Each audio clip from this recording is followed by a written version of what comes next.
23 juillet 2025. Nous nous retrouvons sur la tombe de Tavio Ayao Tobias Amorin pour commémorer le 33e anniversaire de l'attentat qui l'a finalement emporté du monde des vivants 3 jours après, le 26 juillet de 1992.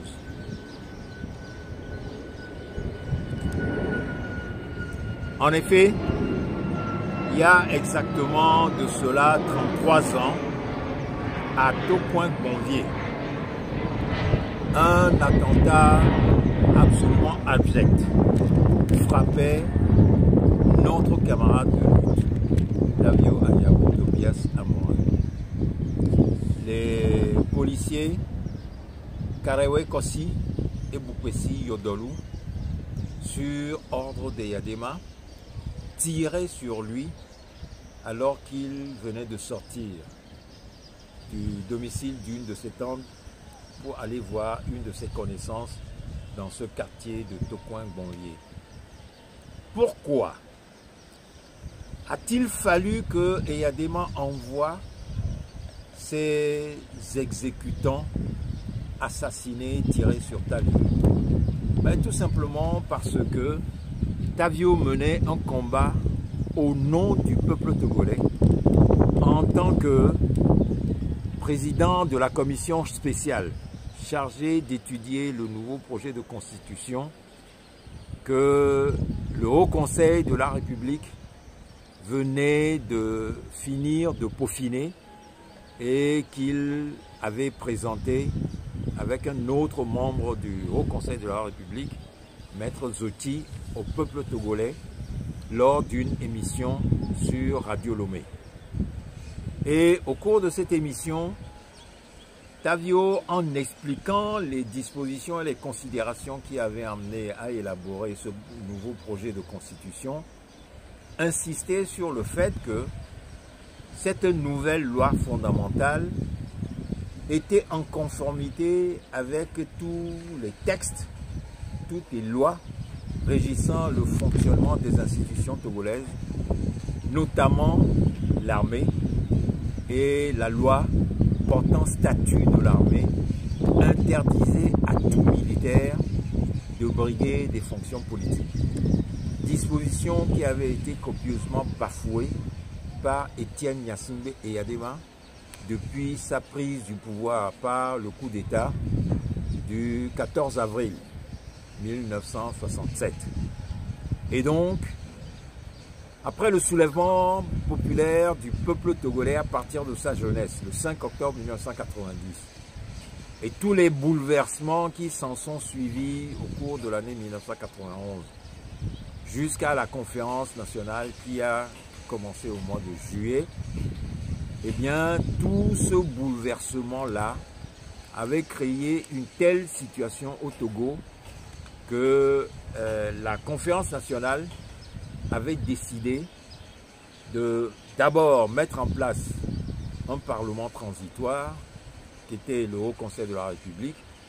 et de lui faire élaborer un nouveau projet de constitution pour le peuple togolais, et c'est ce qui avait été fait. Et donc, le seul crime de Tavio était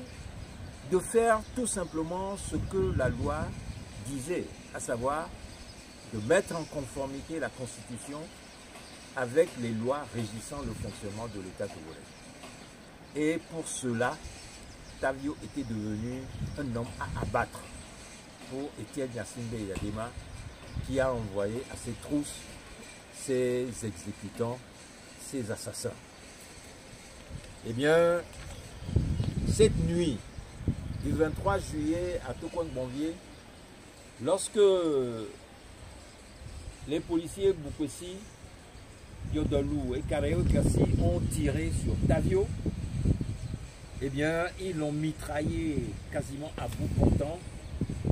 au bas-ventre surtout, et Tavio se vidait de son sang, emmené d'urgence à l'hôpital de Tocoin, il était entre la vie et la mort, et les nombreuses transfusions qui lui ont été faites n'ont pas réussi à le sauver. Évacué d'urgence le 25 sur l'hôpital Saint-Antoine de Paris le 25 juillet, où il est arrivé, il rendait son dernier souffle le 26 juillet au petit matin, et le Togo entrait dans un deuil terrible. Mais curieusement, ce qui s'était passé, c'est que Eyadema, après ce forfait, a appelé les leaders de l'opposition togolaise d'alors à venir discuter avec lui dans un énième dialogue, comme ceux que nous avons connus auparavant et que nous connaîtrons par la suite. Et ces responsables ont accepté d'aller discuter avec Eyadema, alors que Tavio était entre la vie et la mort, agonisé sur son lit d'hôpital, et ce dialogue eut lieu dans la trahison de la mémoire de Tavio. Et parmi tous ces responsables qui se sont rendus à cette discussion avec Eyadema, on compte des gens qui ont laissé leur nom de sinistre mémoire auprès du peuple togolais, comme Joseph Kokou Kofigo, qui est devenu un premier ministre de la transition, comme Jean-Lucien Savie-Etové, aujourd'hui président de la République togolaise, aux côtés de Faure Eswazini Gnassingbé, président du Conseil, qui a mis en place cette nouvelle constitution de la 5e République, qui est venue fouler du pied la constitution de 1992, la constitution originelle pour laquelle Tavio a été assassiné. Et Eyadema a obtenu des responsables politiques de l'opposition d'alors que la constitution que défendait bec et ongle Tavio soit modifiée et qu'il lui soit permis d'être candidat aux échéances électorales qui allaient s'ensuivre. Et c'est ce qui fut fait. Et donc, vous voyez, depuis 33 ans, depuis cette période jusqu'à aujourd'hui, les souffrances qu'endure le peuple togolais, la misère, la famine, la répression, les assassinats et tout ce cohorte de souffrances qu'on impose au peuple togolais. Et je le disais tout à l'heure, le soulèvement du 5 octobre 1990 n'avait pour autre objet que les mêmes souffrances qu'endurait le peuple togolais à l'époque, lorsque, à partir de sa jeunesse,